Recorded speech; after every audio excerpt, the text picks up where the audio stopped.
కష్టాలకు కుంగిపోకురా, నష్టాలకు కుమిలిపోకురా, అశాంతిని చేరనీకురా, తెలుసుకోయి జీవిత సత్యం.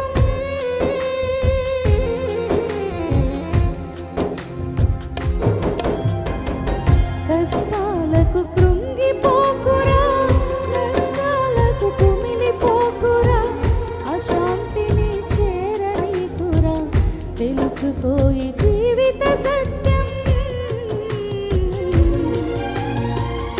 ఎవరితోని జీవి